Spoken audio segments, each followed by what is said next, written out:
Buddy, how's it going? This is our next question that we're going to focus on. I know my hair is getting really long. I don't know what to do with it, but that's the way it is in quarantine. So, our next question is, how democratic was the Roman Republic? So, we've got a lot to do today. One thing that we're going to do is, normally when I go through these documents, I want to go through every little detail with you. I'm not going to do that this time, and part of the reason I'm not going to do that is it's really hard for me to do that um, over this video when I think that's something that you'll work on in the 7th grade a little more in depth. I'll do it a little bit here, but I don't want to stray away from the message because there's a lot of dense writing that we're going to read, and I don't want you getting so caught up with that you don't answer the question, or you miss out on answering the question. So I'm just going to dial that back a little bit. And not that I don't think it's important. I do. I don't want to make it all about that. And then at the end, you're like, wait, what are we doing? So just focus on this question. So I have a couple documents for you here today. Our question is, how democratic was the Roman Republic? Now, you might remember we did, was ancient Greece actually a democracy? And a lot of you said no. And a lot of your reasons were, there were slaves, women, foreigners were excluded. That's not democracy. Democracy is a government run by all the people. Okay, so government run by all the people, it's not too difficult to understand. The Roman Republic, however, is a form of democracy. Democracy is when all people participate, really. A republic is different. We, in the United States, live in a republic because we elect people to run the government for us. That's what Rome did. The people would vote on others to run the government for them so that they don't have to think about it day to day. In a true democracy, the people would vote on pretty much everything. Everybody would have a voice all the time. We really show our voice at the ballot box on election day and say, hey, I'm voting for this person to run things, and that's the way it works. So a republic is a form of democracy. That doesn't mean it's not democracy. It's a form of democracy. But how democratic was it? That's what I want you to tell me. Was it very democratic, kind of democratic, or not democratic at all? Let's keep it simple with that. So look at this timeline. I'm not going to make you read the whole timeline. I just want you to look at the first and the last dates on it. 509 BCE, before Common Era, Tarquin the Proud, the last king of Rome, was overthrown by a group of patricians. Patricians are like nobles. They rank high in society. They're not the poor. They're like higher up. Upset over his abuse of power, the Roman Republic was proclaimed. Okay, so Rome had a king, and there were people underneath the king of high status that didn't like him. They overthrew him, and they formed a republic. Okay, now go to the bottom one. 30 BCE. So that's 500 years later, basically. Octavian defeated Mark Antony and Cleopatra, conquering the last Greek kingdom in the world in Egypt. Octavian was appointed Augustus, the first emperor of Rome, signaling the end of the Roman Republic. Okay, so you might know this person as Caesar Augustus, not Julius Caesar, that was a different guy. Caesar Augustus. Okay. Caesar Augustus becomes the first emperor of the Roman Empire. An emperor is different. When you have an emperor, that's like having a dictator. That's like having a king. That's not a democracy. All the power is in that one person. So the Roman Republic ends in 30 BCE, and when Caesar Augustus takes over, it becomes an empire. So for about 500 years, Rome was a republic. And then it ends, it becomes an empire, and then about 500 years after this, Rome falls. But that's not what we're talking about today. We're asking, how democratic was it in that 500-year period between when they overthrew that king and Caesar Augustus took power? Okay, well, let's find out. So go to this chart I have here. It says the chart below breaks down the 3 branches of the Roman Republic's government. It's based on information provided by Professor Paul Halsell of Fordham University. Okay, so you see at the top, we have elected magistrates and consuls. Elected, that means people voted for them. Okay. Then you have the Senate. Then you have the assemblies. So these 3 bodies have all the power of the Roman Republic. All right, go to the first column or the first row. It says, what was it? First row, first column. So what was the elected magistrates and consuls? It was a small group of elected men known as magistrates. Okay, so these magistrates get elected. Okay, easy to understand. Not too difficult. Small group. Move to the next column. What is the Senate? What was it? 300 former magistrates, so they had been magistrates, selected by the most powerful magistrates. That's interesting. So the magistrates who had been there the longest select people who used to be magistrates. No election. They're selected. Well, is that democracy? I would say no, because if people in power select other people to be in power, that's not democracy. That's not government by the people. That's the government running itself. So I'd say the Senate right there is not an example of democracy. Whereas the elected magistrates and consuls, that is an example of democracy because they're elected. The people elect them. Go to what were the assemblies? Large groups of different Romans. You had the Century Assembly, all male patricians and plebeians. Plebeians are like average people in Rome, just regular people. Tribal Assembly, all male plebeians and patricians. And then finally the plebeian council, all male plebeians. Well, it's nice that these are average people in the assemblies. That's good. You want average people in there. But they're all men. No women. So I would say that's not democracy because there's no women in here. And even though they have lower class people in there, it's good to have their voice. By not having any women, you're excluding at least 50% of the population. So that's not good. Go down to the next row. What was its purpose? Okay, the elected magistrates, their purpose was directed the military and the government. Okay, so they're in charge of the military and the government. Go to the Senate. What's their purpose?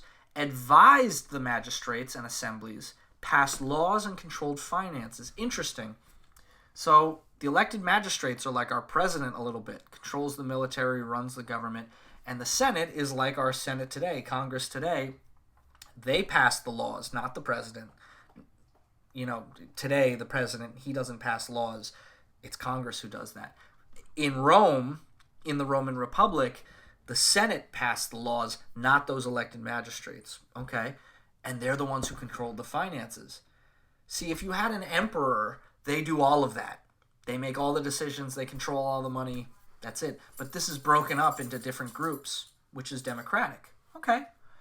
What was the purpose of the assemblies? They elected the magistrates. Okay. Voted on laws passed by the Senate. Okay, so the Senate doesn't have too much power with the laws. The assembly has to clear it. That's a good thing. That means they check the power of the Senate. That's democratic. And then they vetoed the actions of the magistrate. So if the magistrate did something, said, hey, I want to invade that country, or I want to, invade this, or we want to do this, the assembly could veto it and say, we're not allowing you to do that. All of this balance of power, checking each other, balancing power between multiple groups instead of being in one person, that's democracy. Okay, so we have examples of it being democratic and not so democratic. All right. Who could be a part of the elected magistrates? Only male patricians. So if you were poor or you weren't a man, you're not involved. Who could be in the Senate? Patricians, occasionally very wealthy plebeians known as new men. All right, so they open it up a little bit for the Senate. And then finally, if you go to the assembly, any adult male Roman citizen, but no slaves and no men born outside Italia, which was basically the core of the Roman Empire. So if you're a woman, can't be in it. If you're a slave, you can't be in it. And if you're not a citizen of Rome or you were born outside of the center of the Roman Empire, Italia, basically Italy today, you couldn't be a part of it.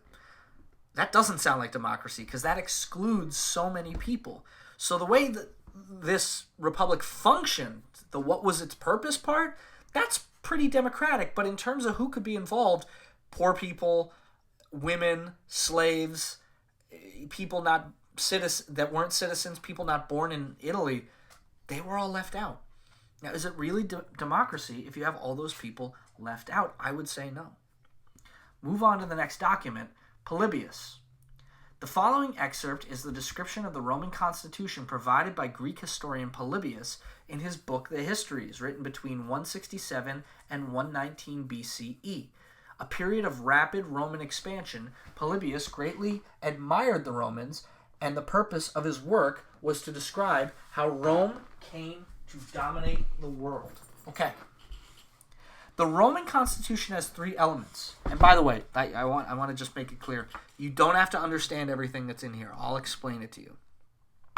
The Roman constitution has three elements. Each of them possess independent powers and their share of power has been so well regulated that no one can say for sure whether the constitution is an aristocracy or democracy or despotism. Okay, so basically this Greek historian is saying we can't tell if the Romans are really democratic or not. Like, does it only favor the people in power? Does it only favor men? Or does it favor everybody? We don't know.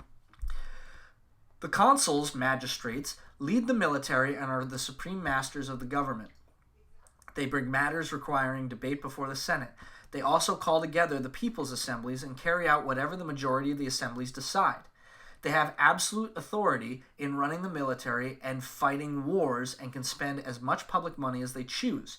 Seeing these powers would justify our describing the Constitution as despotism. Okay, so they're saying there's too much power in certain parts of that chart, and that should be spread out.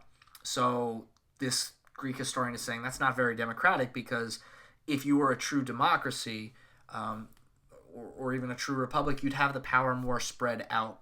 All right. The Senate proposes laws and has control of the treasury. It also handles all crimes requiring an investigation. In addition, if it is necessary to send diplomats to a foreign country to make peace or to proclaim war, this too is the business of the Senate. As a result, many foreign kings imagine the Constitution is a complete aristocracy. That means a government run by rich people.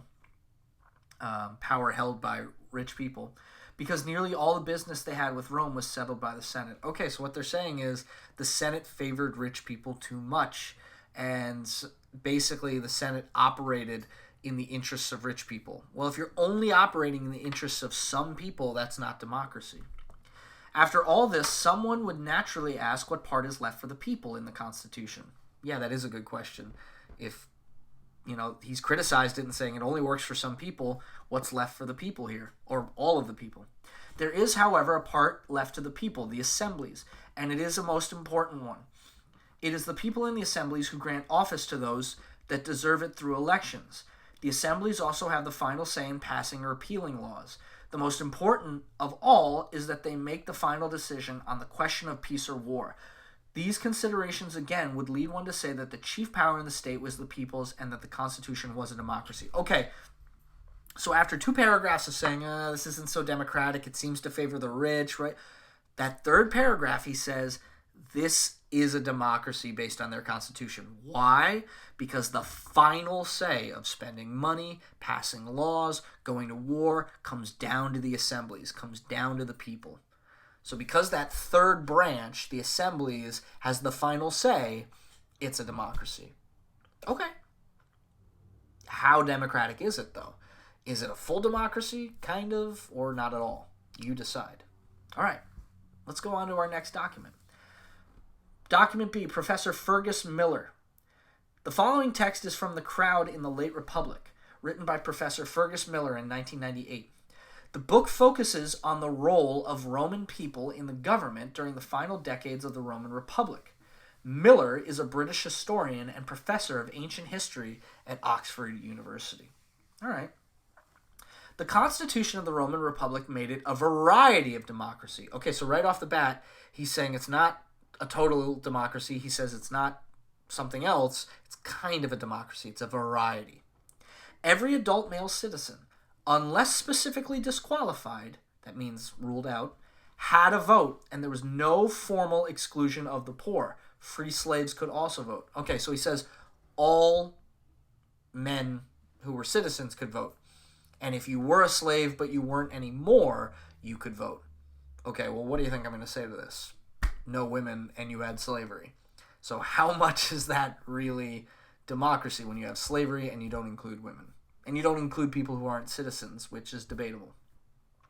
The system within which they voted was characterized by the feature that all voting, without exception, took place within subgroups, tribal or century assemblies. Within each subgroup, the principle of the majority vote prevailed. The vote of each subgroup was determined by the majority group of votes. So that is democratic. Whatever the majority is what we go with. That's democracy. Whatever most people want. Okay. Next paragraph. The formal powers of the citizen as voter were divided into 3 categories. First, there was a residual role of the assembly to meet as criminal courts. Then there were elections, elected by either century assembly or the tribal assembly. Okay? So basically it says voters had more power than we realize. All right. Move on to the next one. The most fundamental of all rights of the people was, however, the fact that they and they alone could legislate. Interesting. Legislate means they can make laws. Let's see what he says, because I'm a little bit wary of that. Proposals for laws could be put before them only by a limited group of elected annual magistrates. The normal assembly for the passage of laws was the tribal assembly. The exclusive right of the assemblies to pass legislation is by far the strongest reason why, in purely formal terms, the Roman Republic has to be characterized as a democracy. Okay, so just like the last document, his reason to say it is a democracy is because the people had the final say. That they had the final say on what was a law, and that's why. I mean, that's hard to argue with. Because if people have the final say, then they're really in charge. Final say means you're in charge. But, as we pointed out at the beginning, they had slavery, women couldn't vote, and non-citizens couldn't vote. So, how democratic is that really? It sounds like the way it functioned was democratic, but it just left out all these other people, which is not democratic. All right. So, step back. We've looked at the chart. We've looked at 2 documents. And both of those documents said they're kind of democratic. Some say it's definitely democratic. Others say not so much. What do you think? After this 3rd document, you tell me in 10 to 15 sentences if you think this was democratic or not. Use this information to answer the question. Document C, Professor Alan Ward. The following passage is from an article titled How Democratic Was the Roman Republic? Okay, that's our question, so that's great. Written by Alan Ward and published in 2003. Ward is a historian and a professor at the University of Connecticut. All right, so I really want to see what he says because he wrote an article with our question in it. If all citizens or their democratically elected representatives in a state have no likelihood of being able to cast their votes regularly, then those who cannot are effectively disenfranchised. Now that's a great word, disenfranchised. I can't skip over that. Disenfranchised means you're deprived of your right to vote. So if I take away your right to vote, I'm disenfranchising you. So what he's saying is, if people can't vote often or they can't even get there to vote, then it's not really a democracy because voting is kind of the whole thing in a democracy. Okay. That was very much the case in Rome after the early republic. Oh, okay. There were very practical barriers to fair and equitable voting in popular assemblies. Equitable means fair. So there were practical barriers to being fair in voting in popular assemblies. For example, all voting had to be conducted in Rome. Oh. Well, once Roman territory had expanded, it was mostly the well-to-do rural voters and their clients who could afford the time and expense to come to Rome to vote. Guys, this is a problem. Rome is a city, and it's kind of big, but it's still not as big as the whole Roman Empire. The whole Roman Empire went as far as, into the Middle East and Turkey, and as far west as Portugal and England. Today, Portugal and England. Those people can't come to Rome to vote. They don't have the time or the money.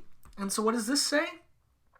There was only a small amount of well-to-do, meaning wealthy, voters who could actually do that. Well, if people can't afford to come to Rome to vote, that's not democracy because you're leaving them out because they're not wealthy enough to come do it. Keep reading. How easily a small number of urban residents registered in a rural tribe could determine the vote of that tribe is clear from the small percentage of citizens who actually voted. That's important. A small percentage of citizens actually voted. Historian Ramsay MacMullen persuasively argues only 2% of Roman citizens usually voted, which makes any notion of direct democracy nugatory. So what he's saying is when he says nugatory, it means it's meaningless. So if only 2% of the people voted, it's not a democracy because that's only 2%, a small amount of people speaking for all of Rome. And as we just said, majority rule is whatever most people want. 2% is a fraction of the people. They can't possibly speak for all the people. So that does not sound like a democracy to me. If you could only go to Rome to vote and only rich people could do that, other than the people living in Rome, and that's only 2% of Roman citizens, that's not democracy. Finish the document with me. It says, also in Republican Rome, the secret ballot did nothing to change the undemocratic situation in which the voters faced only the legislative and elected choices presented to the higher magistrates. So in other words, the only people who could be voted for were already picked by the magistrates. It's not like in America where anybody can run for president. No, you had to be selected by the magistrates. So that limits who can do it. That's not a democracy. Keep reading. The voters had no role in selecting candidates for office or in proposing legislation in any assembly. The magistrates and tribunes, with or without a prior recommendation from the Senate, were the only ones who could place legislation before the voters. Okay, so this document disagrees with A and B. It says only 2% of people voted. Only rich people outside of Rome could come into Rome and vote. This is not a democracy. Wow. That's crazy. Now, to be fair, in America, less than 50% of the population votes. Does that mean we're not a democracy? You tell me. I'm not going to answer for you. Here's what you need to do. Look at everything we've gone through here, and you tell me in 10 to 15 sentences, how democratic were we? How democratic was the Roman Republic, not the United States? Sorry about that. So, was the Roman Republic very democratic? Government run by the people? Somewhat democratic, a little bit, or not democratic at all? You tell me why and use these documents to tell me why. I look forward to reading your answers. Good luck.